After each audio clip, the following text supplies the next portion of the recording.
आज आप सुने शीतला माता की व्रत कथा। एक गांव में एक चंपा नाम का बुढ़िया माई रहा करती। उनकी 2 बेटा और बहू थी। बड़ी बहू का एक छोटी सी बेटी थी। छोटी बहू का अभी कोई संतान नहीं था, लेकिन छोटी बहू तो बहुत सीधा सादा थी। बड़ी बहू तो बहुत लड़ाकुन थी।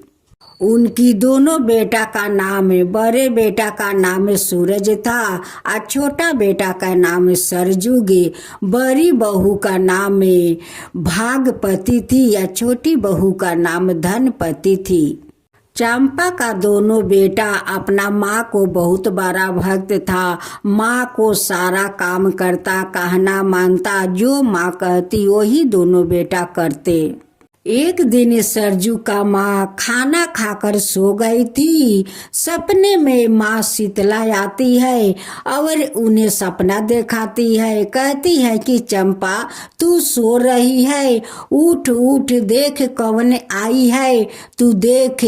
अब तो बूढ़ी माई का अंदर से उनकी आत्मा निकल कर शीतला माँ के पास जाती है, हाथ जोड़ कर खड़ी होती है। कहती है कि माँ शीतला, आज तो आप दर्शन देकर मुझे धन कर दिया।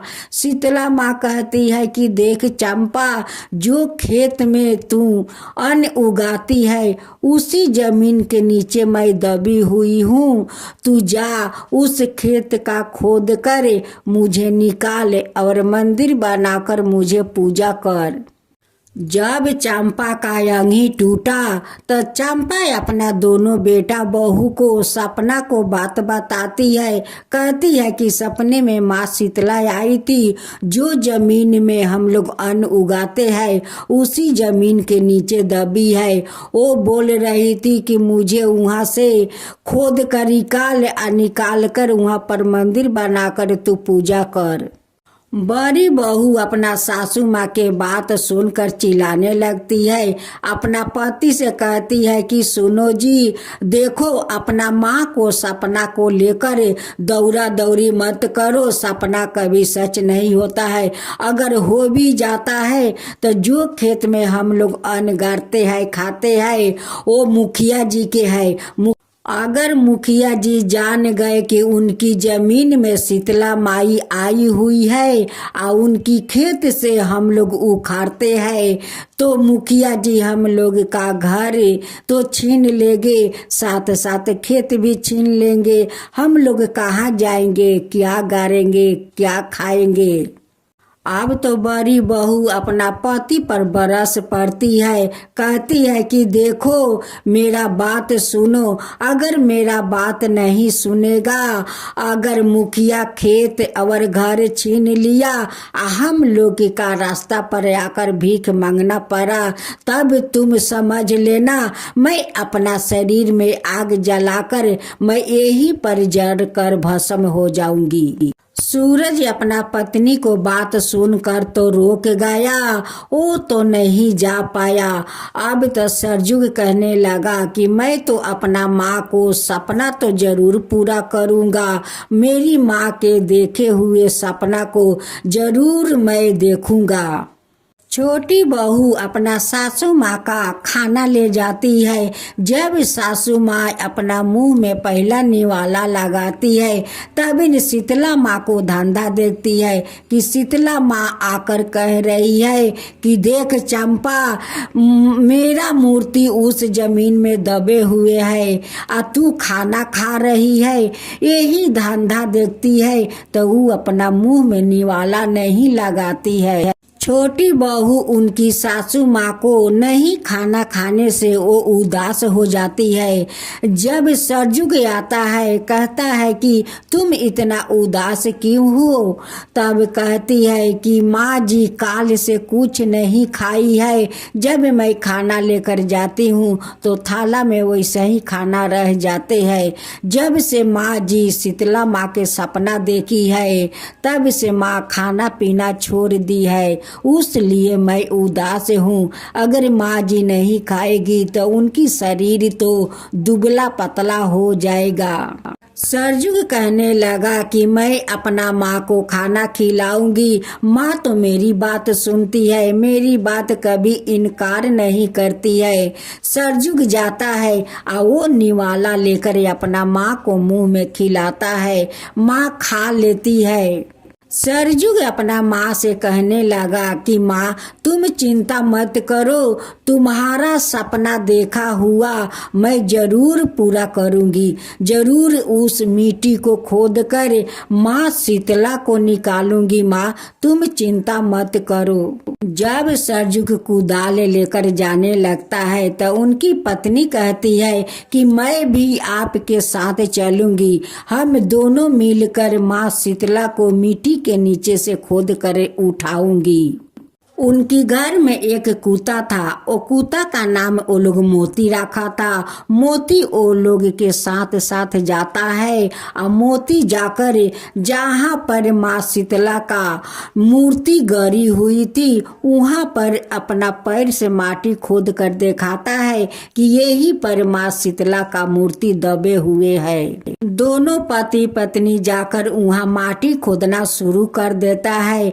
यहाँ पर बड़ी बहू अपना पति से कहती है कि देखो तुम्हारा भाई और भाई का पत्नी दोनों गए हुए हैं उस शीतला का मूर्ति निकालने के लिए। अगर मुखिया जान जाएगा कि मेरे खेत में आए हुए शीतला माँ को वो लोग उखाड़ते हैं तो मुखिया जी हम लोग का घर से निकाल देगा और वो जमीन भी छीन लेगा।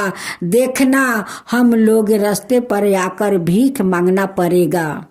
नहीं तो मेरा बात सुनो और मुखिया के पास जाओ और जाकर बोलो कि मेरे भाई आपका खेत से शीतला माँ का मूर्ति खोद कर निकाल रहा है। सूरज कहने लगा कि अपने भाई के बारे में जाकर मैं कैसे मुखिया से शिकायत करूं। अब तो सूरज के पत्नी धमकाने लगी कि अगर तुम नहीं जाओगे तो मैं अपना शरीर में आग लगाकर मर जाऊंगी। सूरज मुखिया का घर जाता है और मुखिया जी से हाथ जोड़कर कहता है कि मुखिया जी मेरे छोटे भाई तो नादान है। आपका खेत में जाकर उस शीतला माँ को मूर्ति को खोद कर निकालता है, उसे माफ कर दीजिए। मुखिया जी कहने लगा कि उसकी इतना बड़ा हिम्मत कि मेरे खेत में शीतला माँ को खोद कर निकाल रहा है, उसका इतना हिम्मत कहाँ से आया। मुखिया का घर में एक मुनीब जी थे जो नारदगिरी करता था। मुनीब जी देख कर आते हैं और कहते हैं कि मुखिया जी आप बैठे हुए हैं, देखिए गांव वालों कितना भीड़ लगाया है। सरजुग आपका जमीन से शीतला माँ को मूर्ति खोद कर निकाला है। देखिए अब लोग उसी जमीन पर मंदिर बनाकर और शीतला माँ का पूजा करेंगे। मुखिया का पत्नी घर से निकलती है, कहती है कि मुनीब जी आप क्या बातचीत कर रहे हैं। वो कहने लगे कि हे मालकिन आपका खेत में तो शीतला माँ निकली हुई है। ये बात सुनकर मुखिया का पत्नी बहुत खुश होती है, कहती है कि ये तो अच्छी की बात है, शीतला माँ मेरी जमीन में आई है, उस जमीन में तो शीतला माँ का मंदिर बनेगा और वो जमीन मैं शीतला माँ के नाम से दान कर दूंगी। तो मुखिया जी का पत्नी शीतला माँ को दर्शन करने जाने लगी। मुखिया जी कहने लगे कि खबरदार तुम वहाँ पर नहीं जाओगी। वो कहने लगी कि मुझे तुम नहीं अटका सकते हो, मैं तो जाऊंगी शीतला माँ के दर्शन करने और वो जमीन मैं वो लोग का दान कर दूंगी कि उस जमीन पर वो लोग माँ शीतला को मंदिर बनाए। मुनीब जी मालकिन के पीछे पीछे जाने लगे तो मुखिया जी कहने लगे कि मुनीब जी तुम कहाँ जा रहे हो, तुम मत जाओ। तब मुनीब जी कहने लगे कि ठीक है मुखिया जी, मैं कोठे के ऊपर उठ जाता हूँ और उसी के ऊपर से देखता हूँ। सरजुग सबिन गांव वालों से कहने लगे कि देखो गांव वालों, सब हम लोग इकट्ठा चांदा उठाएंगे और चांदा उठाकर माँ शीतला को यहाँ पर मंदिर बनाएंगे और सब कोई मिलजुल के श्रद्धा भक्ति से शीतला माँ के पूजा करेंगे। जब सूरज चांदा उठाने लगा तो मुखिया जी अपना नौकर को बैठा करे वो बोलता है कि जाकर सारे गांव वालों को धमकाओ, अगर वो लोग चांदा देगा तो मैं वो लोग का गांव से निकाल दूंगा। नौकर लोग जाता है और गांव वालों से कहते हैं कि देखो अगर गांव वालों तुम लोग सरजुग को चांदा दिया तो मुखिया जी तुम लोग का गांव से निकाल देगा। अब ये बात सुनकर सारे गांव वालों चांदा देना बंद कर दिया। तब धनपति कहती है कि अब हम लोग माँ शीतला के कैसे मंदिर बनाऊंगी। वो लोग को तो मुखिया जी माना कर दिया कि वो लोग चांदा देगा तो वो गांव से निकाल देगा। अब तो गांव वाला कोई चांदा नहीं देगा तो हम लोग माँ शीतला को कैसे मंदिर बनाऊंगी। सरजुग अपना पत्नी से कहता है कि देखो धनपति तुम चिंता मत करो, मैं खंजरी बजाकर गान करूंगा और लोग गान देख कर मुझे तो पैसा देगा, वैसे ही मैं गान कर कर के पैसा बिटोर कर माँ शीतला का मंदिर जरूर एक दिन बनाऊंगा। एक दिन सरजुग बाहर में चला गया एक आदमी का उस शीतला माँ का मंदिर में बैठा दिया कि तुम यही पर बैठना माँ को पूजा करना सेवा करना, तब ले मैं कुछ पैसा उठाकर आता हूँ।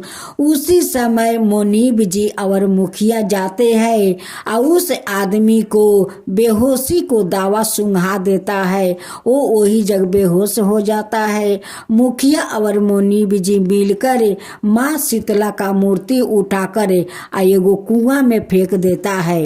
अब तो माँ शीतला क्रोध हो गई अपना परपोक सारा महाला में फैला दी। अब तो बच्चा से लेकर जवान तक सभी को माँ शीतला को परपोक से भोगना पड़ा।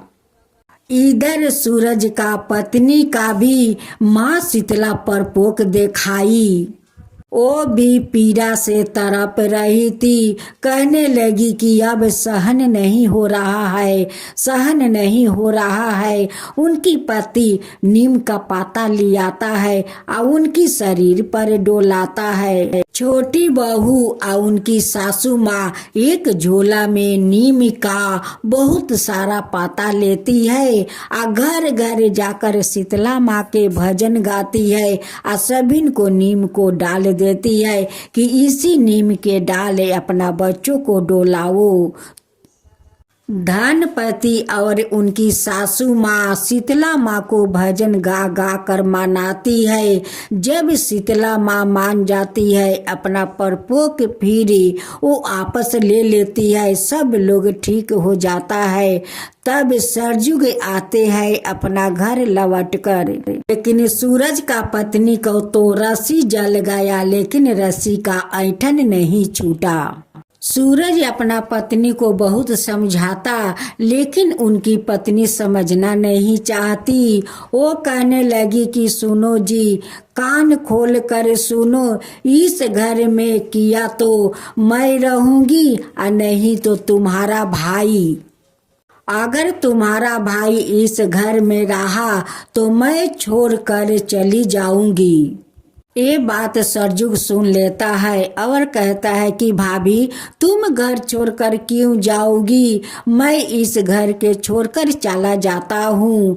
अब उनकर पत्नी कहने लगी कि मैं भी चलूंगी। माँ कहती है कि जब मेरा छोटा बेटा नहीं रहेगा इस घर में तो मैं रहकर क्या करूँगी, मैं अपना बेटा बहू के साथ जाऊँगा।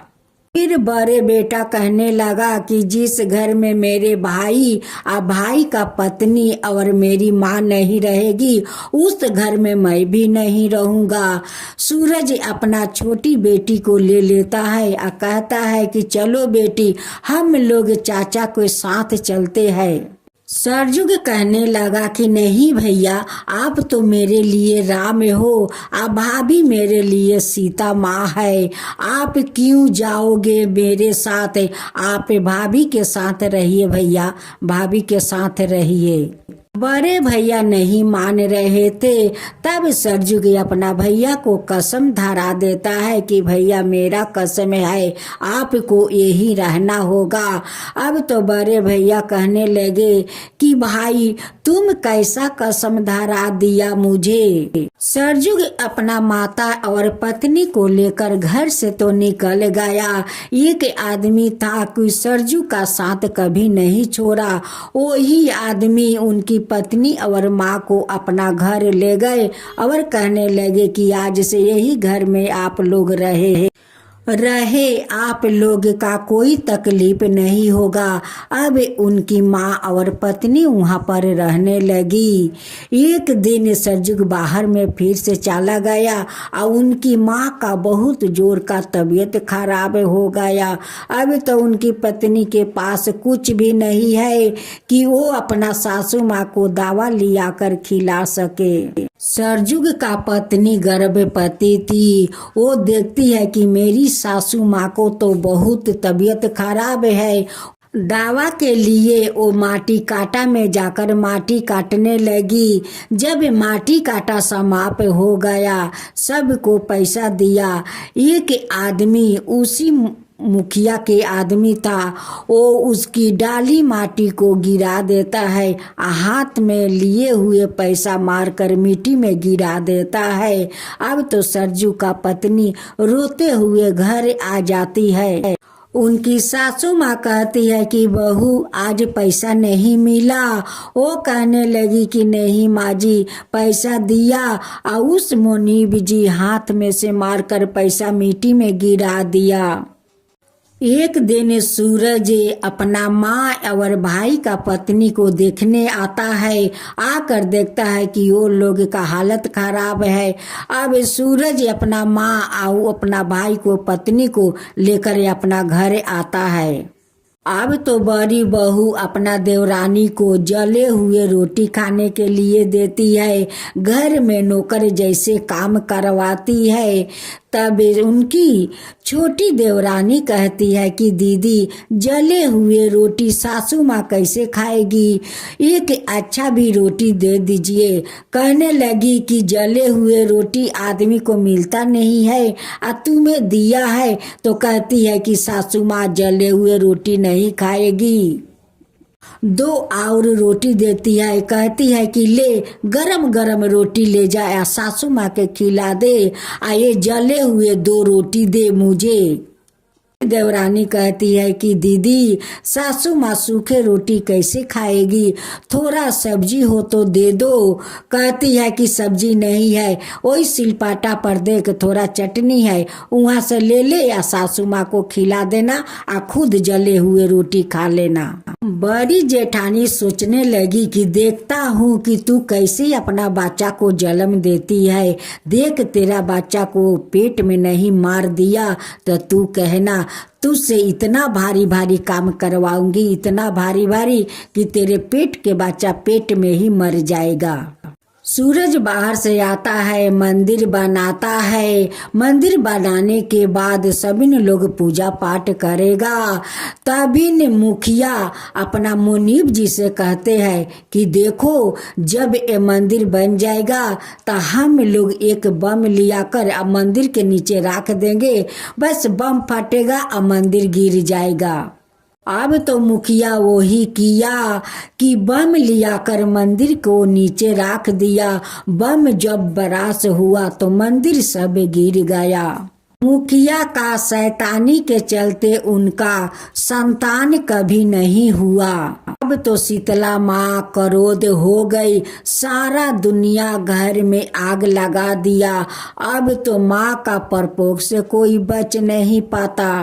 अब तो कूता आता है, चंपा को बिछौना टान कर उठाता है कि देखो सब जगह में आग लग गया है। जब चंपा उठकर देखती है तो चारों दिगे आग लग गया है। चारों दिगे आदमी दौड़ फाड़ करने लगा। अब तो सरजू आकर सभी को बचाने लगा। और माँ शीतला को शांत करने के लिए सरजुग और सरजू का पत्नी भजन करने लगे कि माँ शांत हो जाए। माँ तो शांत हो गई। आज सरजू के पत्नी घर आई। अब तो उनकी बच्चा होने वाला था। अब तो दर्द से तड़प रही थी। अब माँ को याद करती है कि हे माँ शीतला, अब मुझे बचाओ, माँ मुझे बचाओ, दर्द नहीं सहन हो रहा है। अब माँ शीतला सुनती है। एक दाई का रूप धारण करती है। आकर उनकी बच्चा को खलास करती है। कि सासू माँ और एक दाई को बुलाने गई थी। वो दाई मुखिया के डर के कारण नहीं आई तो माँ शीतला दाई बनकर आ गई या बच्चा को खलास कर दी। जब उनकी सासू माँ आकर घर में देखती है तो उनकी पोता उनकी बहू के पास सो रहे हैं। घर में बहुत सारा सोने के ईंटे है, बहुत सारा धन है। जब अपना आंगन में चंपा फूल देखती है तो वो समझ गई कि शीतला माँ आई थी। अब तो बाहर खोजने जाती है। कहती है कि माँ आप कहाँ चली गई? आप मेरे घर साक्षात आई थी माँ, आप साक्षात आई थी। आपका चरण मेरे घर में है। आप इतना सारा धन घर में भर गई माता। अब तो छोटी बहू और उनकी सासू माँ सारा धन घर के पीछे मिट्टी के नीचे गाड़ती है। मुखिया का एक नौकर देख रहा था कि वो लोग सारा धन मिट्टी में गाड़ रहे थे। वो आकर मुखिया जी से कहते हैं कि मुखिया जी आपका जमीन के अंदर वो लोग सारे धन को गाड़ रहे हैं। मुखिया अपना नौकर से कहने लगा कि जाओ सारा धन वहां से उखाड़ कर दूसरा जगह में गाड़ देना कि वो लोग के पता नहीं चलेगा। अब तो उनकी कुत्ता देख लेता है और जाकर वो बदमाश लोग से लड़ते हैं, वो लोग के काटते हैं, लेकिन वो लोग धन उखाड़ना नहीं छोड़ता है। अब तक कुत्ता को वो लोग मार देता है। कुत्ता वहीं पर मूर्छित होकर गिर जाता है। तो चंपा जाकर देखती है तो कहती है कि वहाँ पर तो धन नहीं है। सारा धन तो क्या हो गया, चोर लूट कर ले गया। माँ शीतला आकर भर गई घर में धन और चोर आकर लूट कर ले गया। धनपति कहने लगी कि माँ का मंदिर भी होगा, माँ मंदिर आप रूप मंदिर में आएगी, ये सारा धन भी आएगा। ये मेरा विश्वास है मेरे शीतला माता पर। सरजुग और सरजू का पत्नी माँ शीतला को गान कर कर के मनाने लगे। मनाते मनाते माँ शीतला देखती है कि मेरे भक्त के आंख में इतना आंसू। अब माँ शीतला तो आप रूप मंदिर खड़ा कर देती है। आप रूप जाकर उस मंदिर में बैठ जाती है। सारा धन उनकी घर में भर देती है। अब तो सारे दुनिया को दर्शन देती है। मुखिया का तो चेहरा पूरा तरह से खराब हो गया था। मुखिया का पत्नी कहने लगी कि अगर तुम शीतला माँ के चरण में चलकर सिर झुकाओ, उनसे माफी मांगो तो माँ शीतला जरूर आपको माफ कर देगी। मुखिया जी मंदिर में आते हैं, सर झुकाकर माँ शीतला से माफी मांगते हैं कि माँ मैं तो पापी हूँ, मैं तो मूर्ख हूँ माँ, ना जाने आपके साथ मैं क्या क्या गलत किया है माँ, उसकी सजा तो मुझे मिल गया है माँ, मुझे मिल गया है। अब मुझे माफ कर दो माँ, माफ कर दो। उनकी पत्नी कहती है कि माता आपका तो मैं भक्त हूँ, आप मेरे पति को ठीक कर दो माँ, आप मेरे पति को ठीक कर दो। माँ शीतला उनकी पति को ठीक कर देती है। माँ शीतला कहती है कि देखो काल शीतला अष्टमी है, जो लोग रात को उन्हान जलाएगा, सुबह में मुझे ठंडा जल ठंडा भोजन देगा, उन पर मैं बहुत प्रसन्न रहूंगी और सभी को सुरक्षा रखूंगी। लेकिन सब कुछ मुझे ठंडा चाहिए, मुझे ठंडा भोजन को भोग लगाना, श्रद्धा भक्ति से पूजा करना, मैं सब लोग का सुरक्षित रखूंगी। सरजुग कहता है कि काल शीतला अष्टमी है, हम सब शाम को उन्हान जलाएंगे। काल सारा दिन उन्हान किसी को घर में नहीं जलेगा। ठंडा जल, ठंडा भोजन माँ शीतला को हम सब लोग मिलकर भोग लगाएंगे। गांव आलो माँ शीतला को सब ठंडे ठंडे भोग लगाते हैं और धाम धूम से पूजा करते हैं। माँ शीतला सब पर प्रसन्न हो गई। हे माँ शीतला, जैसे उस चंपा पर आप कृपा किया वैसे सब पर कृपा करना। जो आपका काता कहे, जो सुने, जो हुंकार भरे, उन सब के ऊपर कृपा करना, सब के ऊपर कृपा करना। हे माँ शीतला, शीतला माँ की जय हो, शीतला माँ की जय हो।